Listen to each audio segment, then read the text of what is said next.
जे काही long term average आहे पावसाचं तेच 88% असेल असा अंदाज त्यांनी वर्तवला आहे. शेतकऱ्यांना त्या ठिकाणी आग्रह करतो जेणेकरून त्यांची जी काही फसवणूक आहे ती फसवणूक या ठिकाणी होणार नाही. शेतकऱ्यांना या ॲपवर त्यांच्या भागात पाऊस कधी पडेल हे पण करणार आहे, किती पडेल साधारणपणे त्याचा अंदाजही त्यांना येणार आहे. एकूण कर्ज वाटपाच्या संदर्भात चर्चा झाली आणि जास्तीत जास्त शेतकऱ्यांना कर्ज कसं मिळू शकेल या संदर्भात सगळी त्या ठिकाणी तजवीज करण्यात आली. विशेषतः असं लक्षात आलं की साधारणपणे आपल्या ज्या जिल्हा सहकारी बँका आहेत आणि ग्रामीण बँक या मिळून 67% शेतकऱ्यांना कर्ज दिलं जातं आणि राष्ट्रीयकृत बँका या 26% शेतकऱ्यांना फक्त कर्ज देतात. एसीसी आणि ग्रामीण बँकेचा जो काही टार्गेटचा अचिव्हमेंट आहे 80%च्या वर आहे, पण राष्ट्रीयकृत बँकांचं मात्र 67% आहे. त्यामुळे आज अतिशय कडक शब्दामध्ये राष्ट्रीयकृत बँकांना हे सांगण्यात आलेलं आहे की त्यांनी 80%च्या वर टार्गेट पूर्ण केलं पाहिजे. दुसरं त्यांना हे सांगण्यात आलेलं आहे की सिबिल ही मागणी कुठल्याही बँकेने करू नये. या संदर्भात मी सगळ्या बँकांना सांगितलं की हेडक्वार्टर मधनं प्रत्येक ब्रँचला त्यांनी पत्र पाठवून सांगितलं पाहिजे की क्रॉप लोन करता सिबिलची अट नाही. आरबीआयचे ही अधिकारी होते, त्यांनी देखील त्याला पुष्टी दिलेली आहे आणि सिबिल करता कुठल्याही शेतकऱ्याची अडवणूक करायची नाही या संदर्भात. यासोबत या सगळ्या बँकांची कर्जमाफीच्या संदर्भात देखील आम्ही चर्चा केलेली आहे. जी काही आपल्याला कर्जमाफी करायची आहे त्या संदर्भात जुन्या अकाउंट्सवर जो काही त्यांनी हेअरकट घ्यायचा असतो त्या संदर्भात आणि एकूण त्याचं कर्जमाफीची माहिती ही कुठल्या फॉर्मॅटमध्ये त्यांनी द्यायची, कुठल्या फॉर्मॅटमध्ये आम्ही ती करायची या संदर्भातले एक डिस्कशन आज झालेलं आहे. आणि मला असं वाटतं की आम्ही कर्जमाफीच्या संदर्भात जो काही निर्णय घेतलेला आहे तो वेळेत पूर्ण करू शकू अशा पद्धतीनं त्याचंही नियोजन हे आपण केलेलं आहे. आपल्याला कल्पना आहे की महाराष्ट्रामध्ये विशेषतः सगळ्यात मोठा हंगाम हा खरीपाचा असतो, त्यानंतर रबी आणि मग उन्हाळी पीक लोक घेतात. साधारणपणे खरीपाचं क्षेत्र जे आहे ते 152 लाख हेक्टरचं क्षेत्र आहे आणि याच्यामध्ये साधारणपणे सगळ्यात मोठं क्षेत्र हे सोयाबीन आणि कापूस जवळपास 88 लाख हेक्टर त्या ठिकाणी असतं आणि बाकी मग इतर पिकं आहेत. ऊसही आपल्याकडे मोठ्या प्रमाणात आपण घेतो. आता जो काही यावर्षीचा खरीप हंगाम आहे याच्यामध्ये एक मोठं संकट जे आहे ते अल निनोचं संकट आहे. आज हवामान खात्याने जी काही त्या ठिकाणी मांडणी केली आहे त्याच्यामध्ये जे काही लॉंग टर्म ॲव्हरेज आहे पावसाचं तेच 88% असेल असा अंदाज त्यांनी वर्तवला आहे. पण हे 88% असलं तरी वेगवेगळ्या भागात वेगवेगळ्या पद्धतीचं ते असेल आणि विशेषतः पश्चिम विदर्भ आणि मराठवाडा आणि उत्तर तर जो काही एक ताण तयार होतो, जो स्ट्रेस तयार होतो त्यामध्ये प्रोटेक्टिव्ह इरिगेशन करता आलं पाहिजे. या दृष्टीनं आपल्याला काय करता येईल अशा प्रकारचा प्रयत्न हा आपण या ठिकाणी केलेला आहे. आणि निश्चितपणे साधारण आपण जर बघितलं तर गेल्या काही वर्षातले जे अल निनोचे वर्ष आहेत त्यातलं विशेषतः 2015चं जे वर्ष आहे ते आपल्याकरता अधिक कठीण होतं, कारण 2015च्या वर्षी मराठवाड्याचा जर आपण विचार केला तर तिथलं डेफिसिट हे जवळपास 39% होतं. 39 म्हणजे जवळपास 61%च फक्त त्या ठिकाणी पाऊस पडला होता. आणि म्हणून अशा पद्धतीची परिस्थिती आली तर आपल्याला काय करावं लागेल याचंही प्लॅनिंग आता प्रत्येक जिल्ह्याला आपण अल निनोच्या संदर्भातलं प्लॅनिंग हे करायला दिलेलं आहे. त्या संदर्भात थोडे रेझिलियंट अशा प्रकारचं वाण आणि बियाणं आपण कसं उपलब्ध करून देऊ शकू याही संदर्भात आपली जी काही त्या ठिकाणी तो प्रयत्न आहे. साधारणपणे या सगळ्या ॲडवायझरीज नीट मिळतील हा देखील प्रयत्न आपण करतो आणि यातनं प्रशासन असेल आणि कृषी विद्यापीठं असतील आणि क्षेत्रीय यंत्रणा असतील यांना या परिस्थितीचा सामना करण्याकरता आपण तयार ठेवलेला आहे. त्यामुळे आमची ही पण विनंती असेल की पाण्याचा महत्तम किंवा ऑप्टिमम उपयोग आपल्याला कसा करता येईल अशा प्रकारचा आपल्याला प्रयत्न करावा लागेल. पाणी कमी आहे असं समजून आपलं पिकांचं सायकल हे आपल्याला कसं नीट करता येईल त्या पद्धतीचा प्रयत्न आपल्याला केला पाहिजे. अर्थात जिथे विहिरींना पाणी आहे तिथे आपण त्या ठिकाणी समजा पावसात खंड पडला तर आपल्याला जी काही पिकं आहेत ते वाचवता येतील. आपल्याला माहिती आहे सिंचनाच्या संदर्भातही मोठ्या प्रमाणात आपण व्यवस्था उभ्या केल्या आहेत. बियाण्यांच्या संदर्भात आता आम्ही आढावा घेतला. प्रत्येक जिल्ह्यामध्ये आवश्यक त्यापेक्षा जास्त बियाणं उपलब्ध आहे आणि विशेषतः आता जवळपास 20.16 लाख मेट्रिक टनाची आपल्याला आवश्यकता आहे. त्याच्या अगेन्स्ट 28 लाख मेट्रिक टन एवढं आपल्याकडे बियाणं उपलब्ध आहे. यामध्ये सोयाबीन, कापूस, मका, भात, तूर, बाजरी इत्यादी बियाण्यांचा अगदी पुरेसा साठा आहे आणि आपला हा प्रयत्न आहे की सगळं बियाणं हे प्रमाणित बियाणं असावं या दृष्टीनं साथी पोर्टल आपण तयार केलं आहे. साथी पोर्टलवर रजिस्टर्ड असलेलं बियाणंच विकत घेण्यात यावं अशा पद्धतीचा आपण शेतकऱ्यांना त्या ठिकाणी आग्रह करतो जेणेकरून त्यांची जी काही फसवणूक आहे ती फसवणूक या ठिकाणी होणार नाही आणि त्या माध्यमातून शेतकऱ्यांना योग्य अशा प्रकारचं बियाणं त्या ठिकाणी मिळेल. खतांच्या संदर्भात साधारणपणे आपल्याला आता जे आवंटन आहे ते 48 लाख मेट्रिक टनाचं केलेलं आहे. याकडे आम्ही विशेष लक्ष देणार आहोत आणि म्हणून कंप्लीट खत पुरवठा जो आहे या संदर्भात प्रत्येक रेक पॉइंटवर त्या ठिकाणी त्याचं GIS मॅपिंग आम्ही करणार आहोत. त्या ठिकाणी त्याची व्हिडिओग्राफी आम्ही करणार आहोत. साधारणपणे प्रयत्न असा असेल की रेक पॉइंटवर ज्यावेळेस खत उतरतं त्यावेळी आपल्या विभागाचा माणूस तिथे उपलब्ध असलाच पाहिजे जेणेकरून त्याची कंप्लीट ती जी काही अकाउंटेबिलिटी आहे ती अकाउंटेबिलिटी आपण त्या ठिकाणी करणार आहोत. आणि यासोबत एक साधारणपणे सातत्याने शेतकऱ्यांची असते लिंकिंगची, म्हणजे तुम्हाला DAP पाहिजे तर त्याच्यासोबत या 4 गोष्टी घ्या, युरिया पाहिजे तर त्याच्यासोबत या 2 गोष्टी घ्या. या संदर्भात अतिशय कडक धोरण आपण घेतलाय.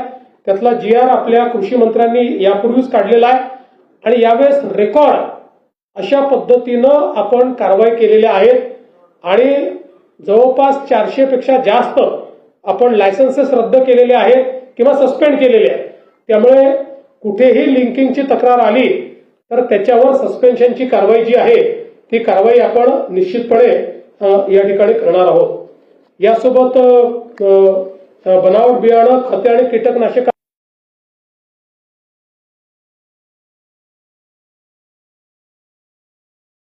भाषेमध्ये एजंट त्याला उत्तर देतो. त्यामुळे पूर्णपणे शेतकऱ्याला जी माहिती पाहिजे असेल क्रॉपिंग पॅटर्न पासनं, कीड नियंत्रणापासनं किंवा पुढच्या काळामध्ये जी काही पिकांचे भाव आहेत त्याच्यापर्यंत 100% सगळी माहिती ही या महाविस्तार ॲपवर शेतकऱ्यांना उपलब्ध आहे.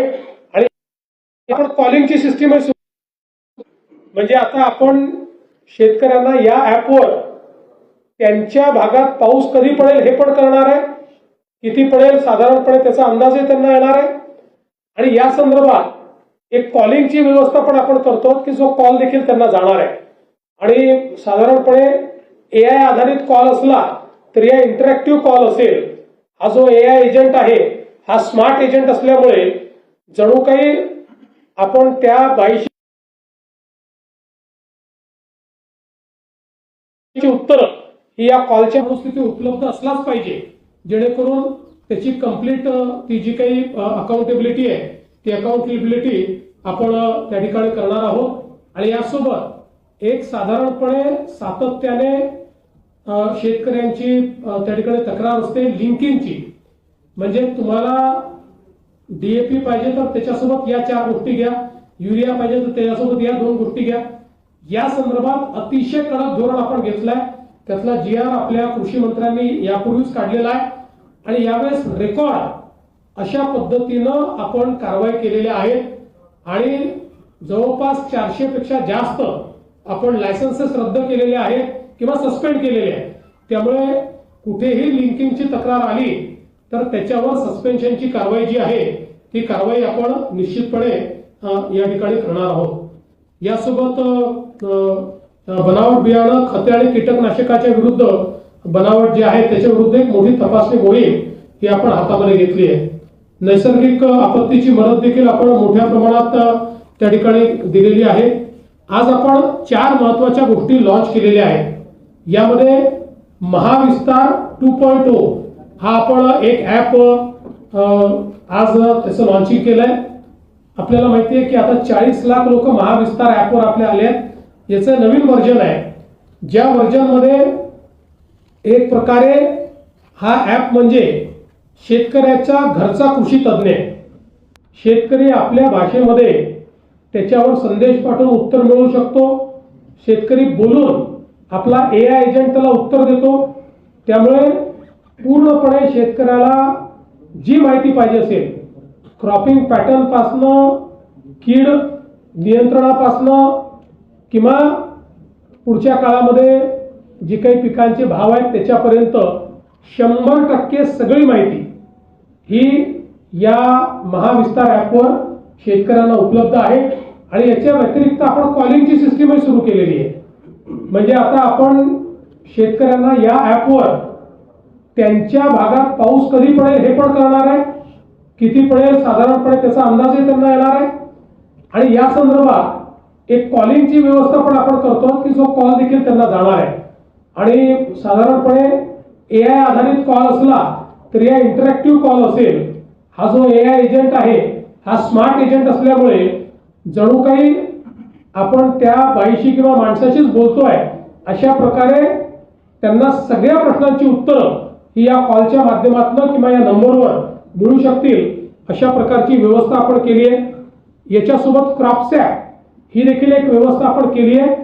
म्हणजे पिकाचा कुठल्याही स्टेजवर फोटो काढून याच्यावर जर अपलोड केला तर क्रॉपसॅपच्या माध्यमातून त्या क्रॉपिंग सायकलमध्ये त्या पिकाची परिस्थिती काय आहे, त्याच्यावर कीड येण्याची शक्यता असेल तर त्याची माहिती मिळेल, कीड आली असेल तर त्याच्या नियंत्रणाकरता काय केलं पाहिजे हे सांगितलं जाईल.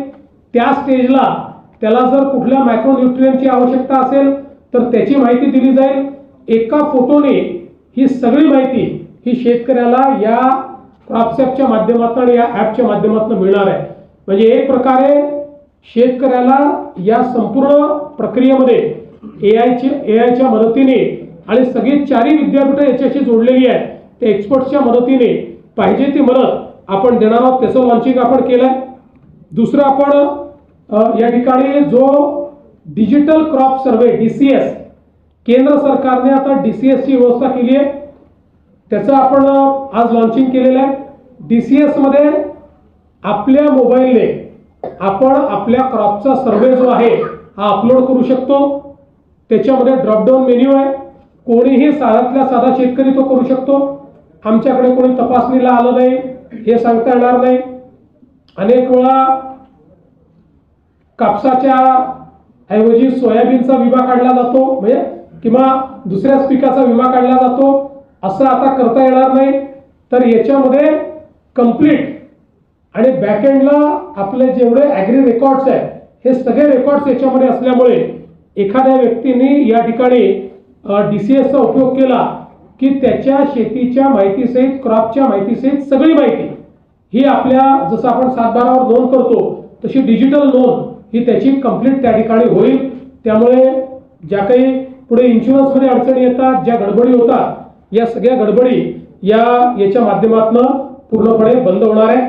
आणि जिथे काही ठिकाणं डोंगराळ भाग आहेत त्या ठिकाणी कनेक्टिव्हिटी नसते, तिथे त्यांनी फोटो काढून नंतर कनेक्टिव्हिटीमध्ये येऊन जरी अपलोड केलं तरी ते अपलोड होणार आहे. आणि जणू काही त्यांनी तिथेच अपलोड केलं अशा पद्धतीनं ते अपलोड होणार आहे. हे देखील आपण लॉन्च केलेलं आहे. दुसरं सेंट्रल बँक डिजिटल करन्सी आपण आज या ठिकाणी केलेली आहे. CBDC म्हणजे सेंट्रल बँक डिजिटल करन्सी म्हणजे आता शेतकऱ्याला त्याला जर एखाद्या योजनेचे जे पैसे आहेत ते त्याच्या वॅलेटमध्ये जाते आणि अप्रूव्ड वेंडर जो आहे त्यांनी जर ती गोष्ट विकत घेतली तर अप्रूव्ड वेंडरला त्याच्या वॅलेटमधनं ते पैसे मिळतील. त्यांनी जर घेतली नाही तर ते पैसे परत येतील. अशा पद्धतीनं DBTच्या पुढच्या म्हणजे डिजिटल करन्सीवर आता आपण गेलेलो आहोत. त्याचं पण आज लॉन्च आपण केलेलं आहे. आणि याच्यामध्ये एक अजून महत्वाची गोष्ट आहे, अलीकडच्या काळामध्ये आपण जे काही एक्सपोर्ट करतो त्या एक्सपोर्टमध्ये अनेक वेळा कंटेनर याकरता परत येतात की जो काही माल आहे त्याची ट्रेसेबिलिटी नसते. त्यामुळे आता आपण blueprint for traceability in crops and fruits याचं लॉन्च केलेलं आहे. त्यामुळे नुसतं त्याच्या जो काही QR कोड आहे त्याच्यावर क्लिक केल्यानंतर कुठल्या जिल्ह्यातल्या कुठल्या तालुक्यातल्या कुठल्या शेतीमध्ये त्या ठिकाणी ते तयार झालेलं आहे. आंबा असेल तर कुठे तयार झालाय, कुठे त्याचं झाड आहे इथपासनं तर पलीकडच्या काळामध्ये त्यात काय काय वापरलेलं आहे इथपर्यंतचं सगळं सर्टिफिकेशन हे त्या डिजिटल ट्रेसेबिलिटीमध्ये उपलब्ध असेल. त्यामुळे त्याचा देखील एक मोठा फायदा जो आहे हा या ठिकाणी निश्चितपणे होणार आहे. मला असं वाटतं की ह्या ज्या 4 गोष्टी आपण अनाऊन्स केलेल्या आहेत यामुळे शेतकऱ्यांना मोठा फायदा होणार आहे. तिसरं 5वं ॲग्रीस्टॅक आपण जे तयार केलेलं आहे, आता सगळ्या योजना या ॲग्रीस्टॅकला आपण त्या ठिकाणी जोडलेल्या असल्यामुळे योजनांचा गैरफायदा कोणाला घेता येणार नाही आणि त्या माध्यमातून सगळ्या शेतकऱ्यांपर्यंत आपण त्याचा फायदा हा निश्चितपणे पोहोचवू शकू. शेती शाळा आपण घेतल्या आहेत ज्याच्या माध्यमातून मोठ्या प्रमाणात शेतकऱ्यांचं प्रशिक्षण आपण केलं आहे. MHA-DBT असेल त्याच्या माध्यमातून आपण जर बघितलं तर आतापर्यंत 25-26 मध्ये MHA-DBTच्या माध्यमातून 91,649 कोटी रुपये आपण वितरित केले आहेत. 91,649 कोटी रुपये या ठिकाणी आपण वितरित केलेले आहेत आणि त्या माध्यमातून शेतकऱ्यांना मोठ्या प्रमाणात आपण फायदा दिलाय. पीक विम्याच्या संदर्भात देखील नुकसान भरपाई दिली आहे. गोपीनाथ मुंडे शेतकरी अपघात सुरक्षा योजनेमध्ये आपण त्याची मदत देखील दिली आहे. या सगळ्या गोष्टी सांगून आपला फार वेळ या ठिकाणी घेणार नाही. सेंद्रिय आणि नैसर्गिक शेती करता आपण मिशन सुरू केलंय, त्यामध्ये देखील मोठ्या प्रमाणात आपल्याला फायदा मिळतोय. फलोत्पादन आणि कृषी प्रक्रिया याच्यामध्ये मला असं वाटतं की अतिशय चांगलं काम हे आपल्याकडे झालेलं आहे. स्मार्ट प्रकल्प असेल, नानाजी देशमुख कृषी समृद्धी प्रकल्प असेल, यामध्ये देखील आपलं काम अतिशय वेगाने चाललेलं आहे आणि विशेषतः कृषी निर्यातीच्या क्षेत्रात आपल्या महाराष्ट्राने अतिशय चांगलं काम केलं आहे. देशातलं जे द्राक्ष निर्यात आहे त्याच्यामध्ये 94% 94% निर्यात महाराष्ट्राने केली आहे.